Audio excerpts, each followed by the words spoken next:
하나님, 이 새벽에도 주님 앞에 나와 하나님의 말씀을 듣기 원합니다. 주님께서 친히 우리들 마음 가운데 말씀하여 주시고 또 이 시간을 통해서 오직 주님만 영광 받아 주옵소서. 오는 것 예수 그리스도의 이름으로 기도드리옵나이다. 아멘. 오늘은 우리가 이 애굽에 행하는 하나님께서 애굽에 행하는 10가지 재앙 중에 8번째 재앙인 메뚜기 재앙에 대해서 좀 같이 나누기를 원합니다. 이미 어제 본문 말씀부터 시작을 해서 하나님께서는 바로에게 이 메뚜기 재앙을 또 경고를 하시고 또 오늘 본문 말씀을 통해서 메뚜기 재앙을 실제로 일으키시는 것을 알 수 있습니다. 우리가 이 출애굽의 역사 그리고 10가지의 재앙들을 통해서 우리는 하나님이 누구신가, 또 하나님께서 어떠한 분이신가를 우리는 살펴볼 수가 있습니다. 오늘 본문 가운데 또한 우리가 배울 수 있는 교훈들은 무엇인지 좀 같이 나누기로 합니다. 첫째로 하나님은 손을 들어 기도하는 자를 통하여 역사하신다는 것을 알 수가 있습니다. 12절과 13절 보시면 여호와께서 모세에게 이르시되 애굽 땅 위에 내 손을 내밀어 메뚜기를 애굽 땅에 올라오게 하여 우박에 상하지 아니한 밭의 모든 채소를 먹게 하라. 모세가 애굽 땅 위에 그 지팡이를 들매 여호와께서 동풍을 일으켜 온 낮과 온 밤에 불게 하시니 아침이 되매 동풍이 메뚜기를 불어들인지라. 하나님께서는 이 모세에게 또 이 애굽의 재앙을 내리실 때마다 어떠한 행동을 하라라고 명령을 하십니다. 예를 들어서 이 나일강을 피로 변하게 하신 그 재앙에서는 나일강을 지팡이로 치라고 말씀하시고, 때로는 지팡이 들어서 펴라고 말씀하실 때도 있고, 또 지팡이로 땅에 티끌을 치라고 말씀하시며, 또 화덕의 제 움큼을 가지고 하늘 향하여 날려서 그것이 또 종기가 되라고 말씀하시고요. 또 하늘을 향하여 손을 들 때 또 하늘에서 우박이 내렸습니다. 이와 마찬가지로 하나님께서는 그 재앙을 내리시기 전에 이 모세에게 어떠한 행동을, 특별히 주로 이 지팡이로 그것을 치거나 아니면 하늘을 향해 손을 펴라라고 말씀을 하십니다. 이 하늘을 향해 손을 피는 것, 또 지팡이를 들어 올리는 이런 것들은 곧 기도라고 할 수가 있겠습니다. 즉 하나님께서는 모세에게 하나님께서 친히 하실 일들을 미리 말씀을 하시고 또 모세의 이 중보의 기도를 통해서 그 일을 이루시는 것을 우리는 볼 수가 있습니다. 하나님은 하나님의 사람들을 통해서 일하십니다. 특별히 하나님께 손을 들어 기도하는 사람을 통해서 일하시는 것입니다. 하나님께서 이 모든 일을 계획하시고 친히 이루실지라도 바로 손을 들어 기도하는 자를 통해서 일하신다는 것을 우리는 성경을 통해서 알 수가 있습니다.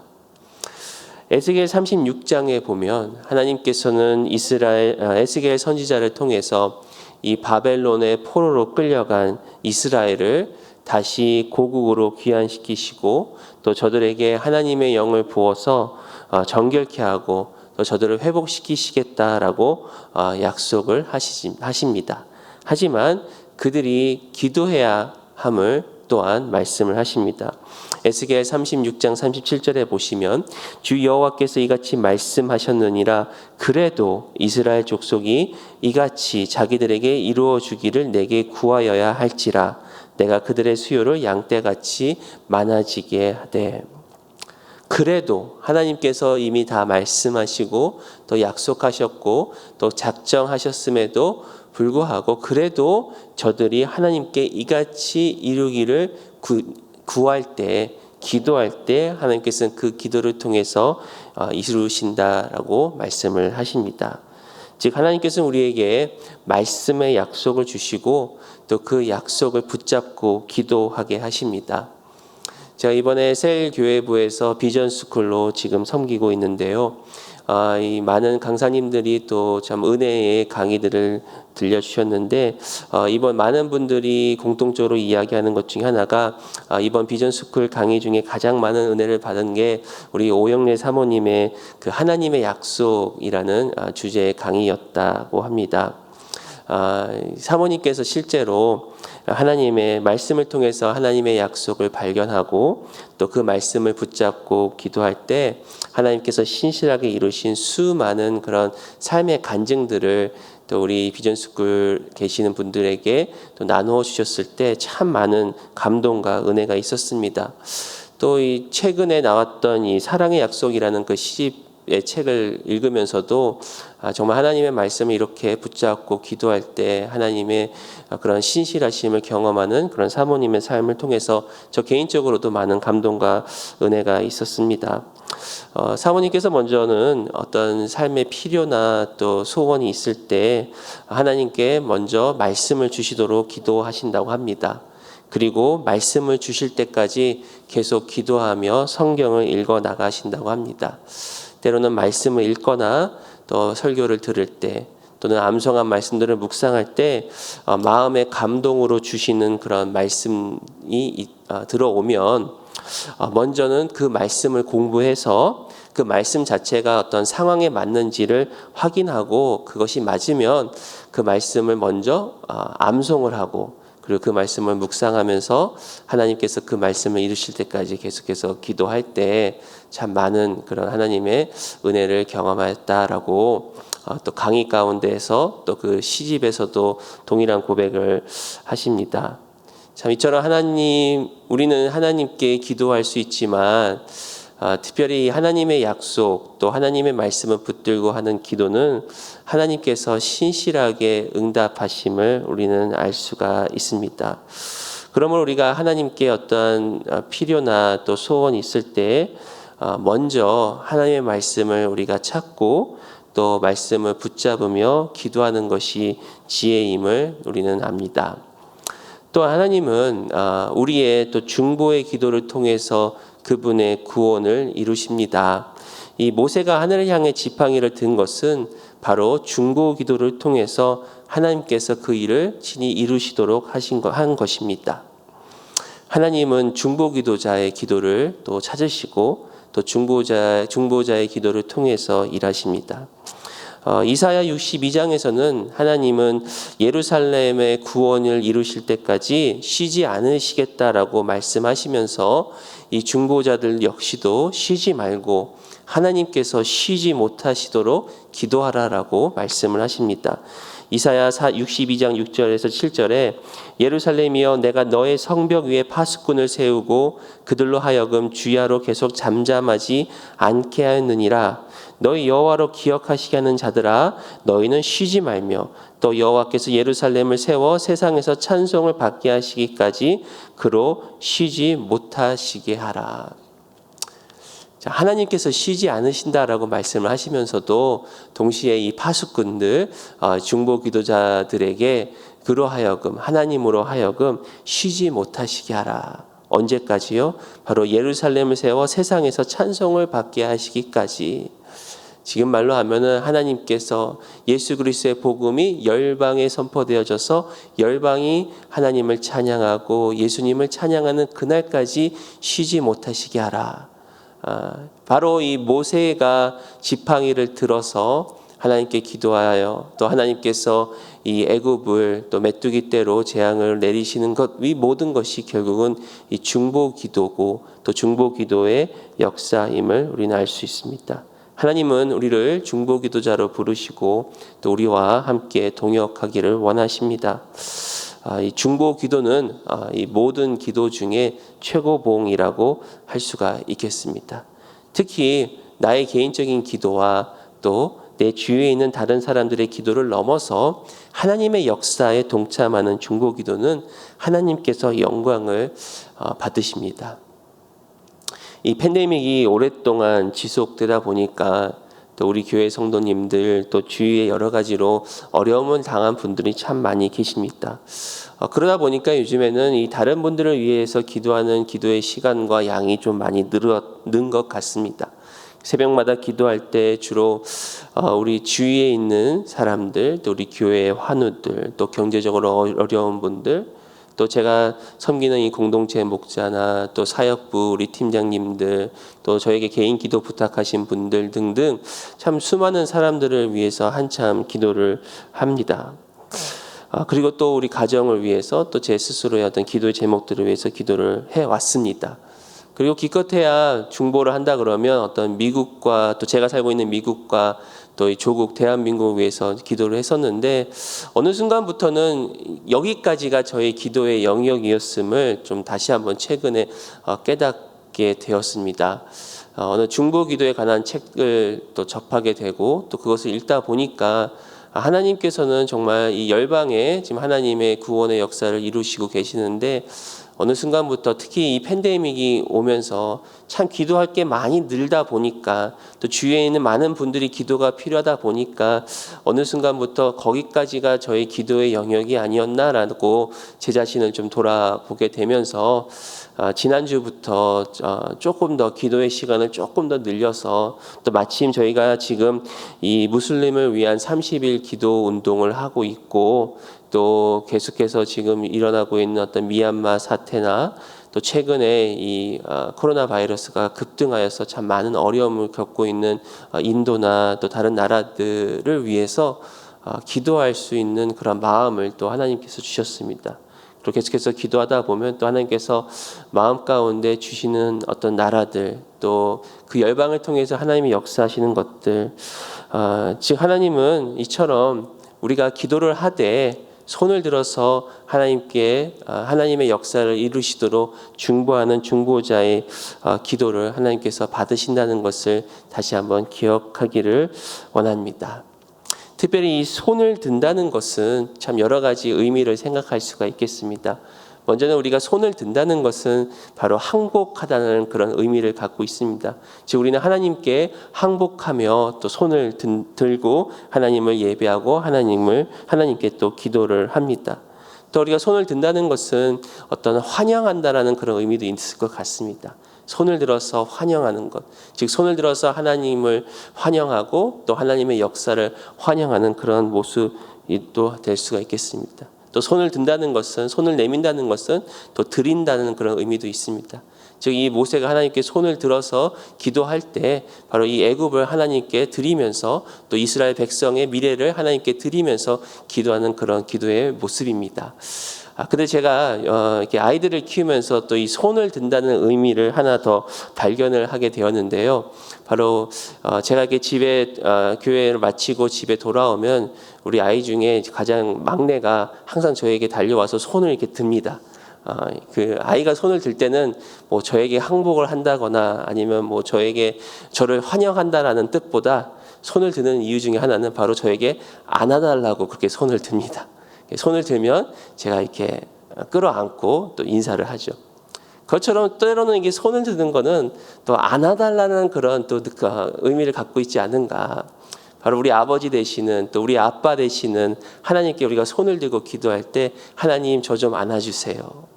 하나님의 그 어떤 사랑과 그런 친밀한 품 안에 저를 좀 안아주세요. 그런 의미를 또 갖고 있지 않은가라는 그런 생각을 종종 합니다. 그래서 하나님께 기도할 때 손을 들고 기도할 때 그러한 마음으로 또한 우리가 기도할 수 있습니다. 이와 같이 우리가 함께 하나님 앞에 손을 들고 또 함께 하나님의 뜻을 이루는 그런 중보 기도자의 삶을 사시기를 또 소원합니다. 또 우리 두 번째로 우리 본문을 통해서 알 수 있는 것은 하나님은 초자연적이고 완전한 역사를 통해서 하나님의 권능과 위엄을 나타내십니다. 13절을 다시 한번 보시면 모세가 애굽 땅 위에 그 지팡이를 들매 여호와께서 동풍을 일으켜 온 낮과 온 밤에 불게 하시니 아침이 되매 동풍이 메뚜기를 불어들인지라. 하나님께서 지금 동풍을 일으키셔서 메뚜기를 불어들이십니다. 이 동풍이란 것은 그 당시 애굽 동쪽에 있는 어떤 이 아라비아 사막 지방에서 불어오는 바람입니다.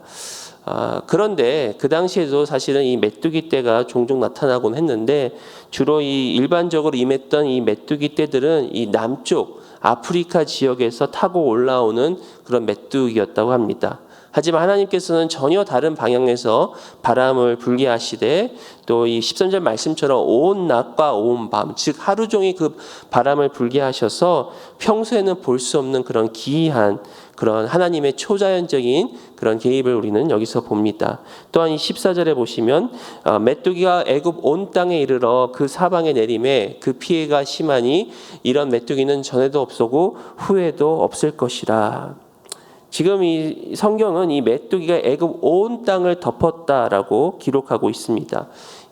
잠깐 이 지도를 찾아보니까 이 애굽은 남북으로 약 800km, 즉 한 500마일 정도 되고, 또 이 애굽은 지금 이 남한 우리 대한민국의 한 10배 정도 되는 그런 면적을 가지고 있습니다.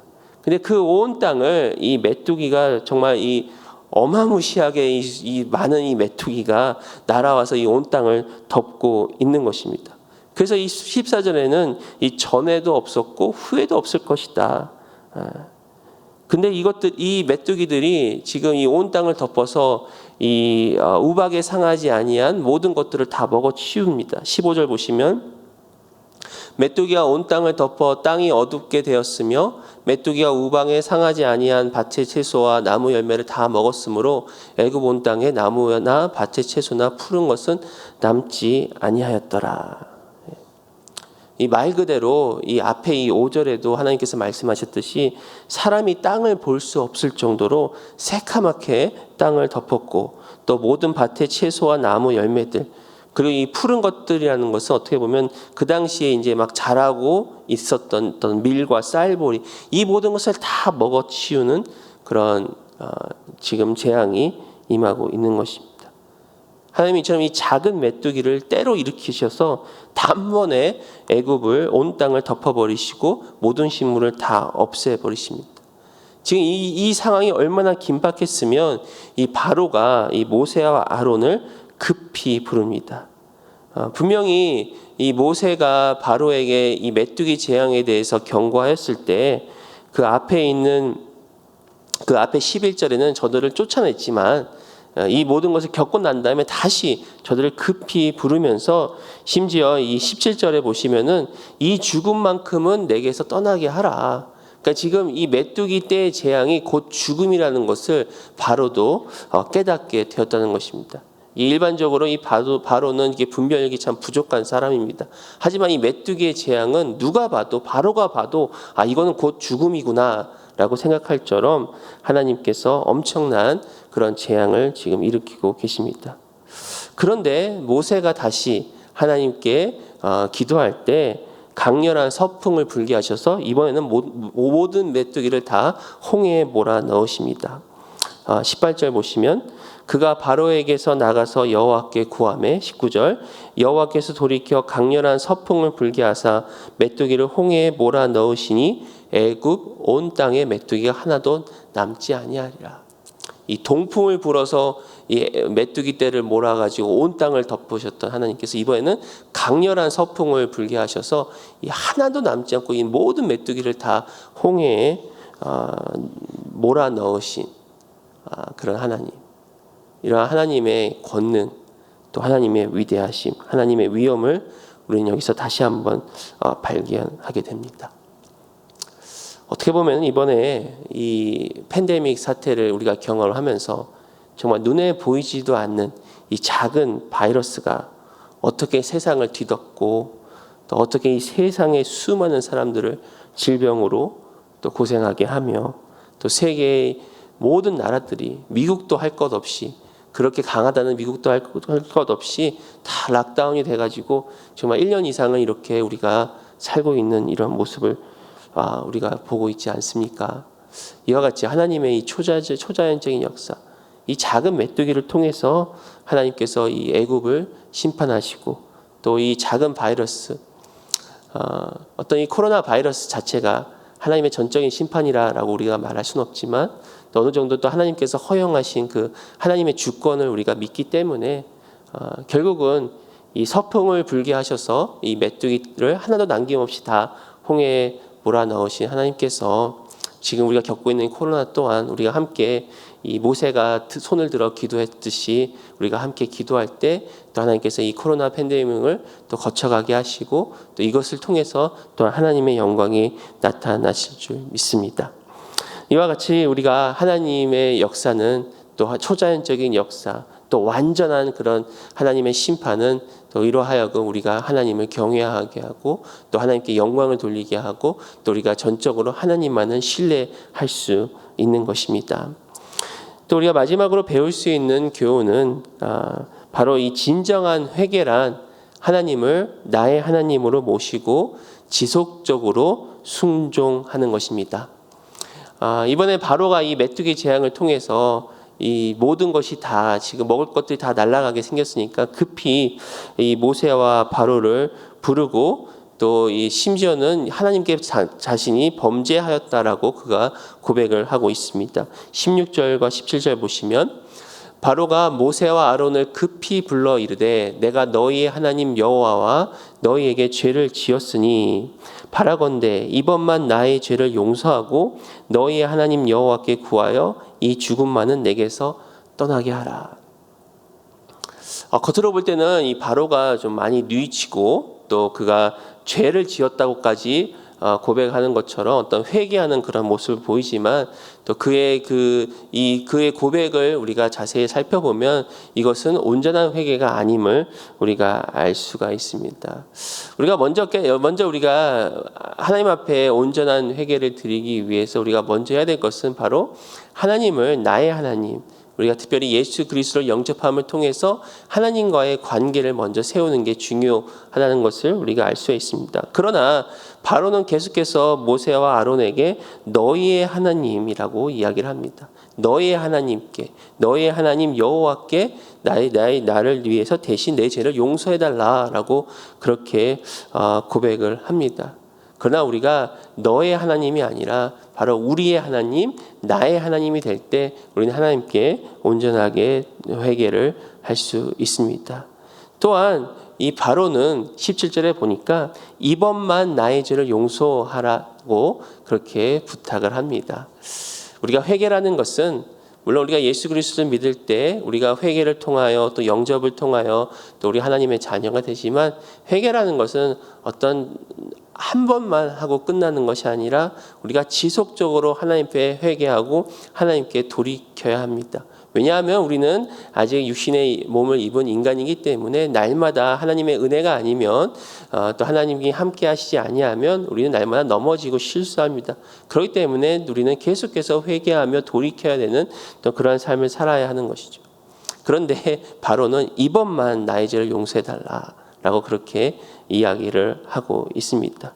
그리고 또한 이 바로는 그가 비록 이 애굽 모든 그 민족의 왕임에도 불구하고 그는 이렇게 이야기하죠. 27절 마지막에 보시면은 이 죽음만은 내게서 떠나게 하라. 지금 이 모세는 하나님 앞에 이스라엘 민족을 또 애굽에서 구원하기 위해서 또 광야로 이끌고 또 가나안으로 이끌기 위해서 오직 이스라엘 민족만을 위해서 그가 하나님께 기도하고 또 그를 이스라엘 민족을 이끄는 어떤 민족의 지도자의 모습을 보인가 하면은 지금 바로는 온 땅에 지금 다 멸망하게 생겼고 또 온 백성들이 다 죽게 생겼음에도 불구하고 이 죽음만큼은 내게서 떠나게 하라.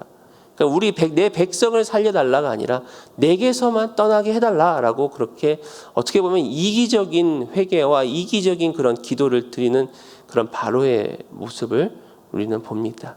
이러한 바로의 모습을 통해서 우리가 다시 한번 이 회개라는 것이 무엇이며라고 또 생각을 하고 또 이 중보라는 것이 무엇인가라고 생각할 때 나의 어떤 유익만을 위해서 나의 어떤 안전과 또 나의 형통만을 위해서 우리가 기도하는 것이 아니라 또 회개하는 것이 아니라 또 우리의 민족을 위해서 또 우리 가까이 있는 우리 교회 또 우리 공동체를 위해서 우리가 기도하고 또 회개할 수 있는 그러한 우리의 모습을 바라봅니다. 결국 이러한 바로의 어떻게 보면 거짓 회개가 그로 하여금 계속해서 마음이 완악하게 되는 것을 알 수 있죠. 20절 보시면 그러나 여호와께서 바로의 마음을 완악하게 하셨으므로 이스라엘 자손을 보내지 아니하였더라. 그러니까 어떤 이런 일회적이고 또 이 거짓된 회개는 하나님께서 비록 그 기도를 그의 부탁을 들으셔서 이 메뚜기 떼를 다시 몰아내셨지만 그의 마음은 여전히 완악하여서 이스라엘 자손을 보내지 아니하셨다라는 것을 우리는 성경을 통해서 우리는 계속해서 보게 됩니다. 이 10가지 재앙, 참 어떻게 보면 정말 하나님의 어떤 위엄과 권능을 우리가 또 배울 수 있는 10가지 재앙이고, 또 10가지 재앙을 통해서 점진적인 하나님의 역사를 우리가 또 배우면서, 또 한편으로는 이 10가지 재앙을 통해서 어떻게 보면 하나님께서는 이 바로에게 또 어떠한 기회를 주지 않았을까라는 그런 또 생각을 또 하게 됩니다. 하지만 이 바로는 그의 마음이 이미 완악하였기 때문에 하나님께서 저의 완악한 그 마음을 내버려 두셔서 결국은 이 마지막 장자의 죽음, 또 출애굽 역사까지 거치게 되는 것을 우리는 알게 됩니다. 하나님께서 우리에게 이러한 마음을 주실 때, 또 특별히 오늘 말씀처럼 우리가 우리 자신의 또 우리 주위에 있는 사람뿐만 아니라 조금 더 눈을 들어서 열방을 바라보고 또 열방을 향한 하나님의 계획이 무엇인지 우리가 깨닫고 모세처럼 손을 들고 지팡이를 들고 하나님께 기도하는 그런 중보 기도자가 되기를 소원합니다. 그리고 지금 이 비록 작은 코로나 바이러스가 세상을 뒤덮었듯이 하나님의 초자연적인 역사 또한 이 세상을 뒤덮고, 또 하나님께서 우리가 기도하면 또 이 모든 것을 다 걷어내시는 그런 하나님의 역사를 통해서 지금 우리가 겪고 있는 이 팬데믹 또한 우리가 기도를 통해 또 하나님께서 영광을 받으시도록 우리가 같이 또한 기도했으면 좋겠습니다. 그리고 우리가 하나님 앞에 나의 하나님과의 온전한 그런 관계를 통해서 또 지속적인 회개를 통해서 날마다 하나님 앞에 나아가는 저와 여러분들이 되시는 예수의 이름으로 축원드립니다. 기도하시겠습니다. 하나님, 오늘 또 이 메뚜기 재앙의 말씀을 통해서 또 하나님께서 어떻게 중보 기도자의 손을 들어 사용하시고, 또 하나님께서 어떻게 이 애굽의 온 땅을 또 심판하신 그런 권능과 위엄을 다시 한번 발견하게 하심에 감사를 드립니다. 오늘 말씀을 통해서 다시 한번 우리를 중보 기도자로 부르시는 하나님께 우리가 손을 들어 기도할 때 이 작은 이 코로나 바이러스 때문에 코로나 바이러스가 세상을 덮어서 참 이처럼 힘들게 하는데, 하나님 지금 이 순간 우리가 함께 기도할 때 또한 이 모든 것을 또 거두시고 또 그 가운데 하나님 영광 받으시는 하나님을 바라볼 수 있도록 주여 역사해 주옵소서. 지금 이 순간에도 질병으로 고생하는 우리 환우들에게 하나님 병상 가운데 은혜와 치유의 광선을 더하여 주시고, 또 우리 새생명 비전교회 가운데 하나님께서 은혜를 주셔서 진행하고 있는 모든 사역들, 특별히 또 교회를 이끄시는 우리 강 목사님의 영육간의 강건함과 또 회복을 위해서 하나님께 함께 하시고 주님 인도하여 주시옵소서. 선교사님을 위해서 기도합니다. 특별히 동아시아를 섬기시는 정예지 선교사님을 위해서 기도합니다. 성령님의 음성에 민감하여 말씀을 따라 순종한 삶을 살게 하시고 재능과 지혜를 주시고, 무엇보다 말씀의 깊은 뿌리를 내려 온전히 하나님께 헌신되게 하여 주시고, 장기 체류 비자 문제가 잘 해결될 수 있도록 우리 선교사님의 또 사역과 가정 위에 주께서 함께 하시고 역사하여 주옵소서. 오늘 하루도 말씀을 붙잡고 하나님의 약속을 붙잡고 살아가는 우리 모든 성도님들에게 진정한 기쁨과 또 감사가 또 성령의 충만함이 넘치도록 주여 역사하여 주옵소서. 모든 걸 감사드리오며 예수님의 이름으로 기도합니다. 아멘. 하늘에 계신 우리 아버지여, 이름이 거룩히 여김을 받으시오며 나라의 마옵시며 뜻이 하늘에서 이루어진 것 같이 땅에서도 이루어지이다. 오늘날 우리에게 일용할 양식을 주옵시고, 우리가 우리에게 죄 지은 자를 사하여 준 것 같이 우리의 죄를 사하여 주옵시고, 우리를 시험에 들지 말게 하옵시고 다만 악에서 구하옵소서. 대개 나라와 권세와 영광이 아버지께 영원히 있사옵나이다. 아멘.